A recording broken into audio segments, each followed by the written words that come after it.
একটি সূক্ষ্ম ত্রুটির কথা বলি, যা মানুষ সহজে আমলে নেয় না, কিন্তু বিরাট বড় অপরাধ।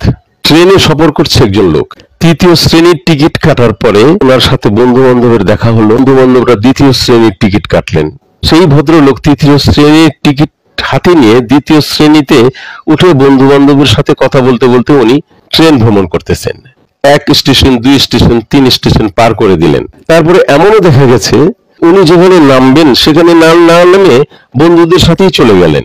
কিন্তু উনি জানেন না উনি কত বড় অপরাধ করেছেন।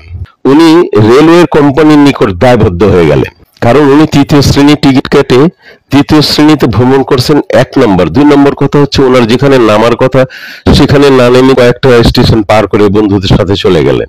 এই যে ঋণ আপনি যদি জীবিত থাকা অবস্থায় শোধ না করেন, তাহলে কিয়ামতের মাঠে, হাসরের মাঠে আপনার নিকট হতে সেই ঋণ আদায় করা হবে।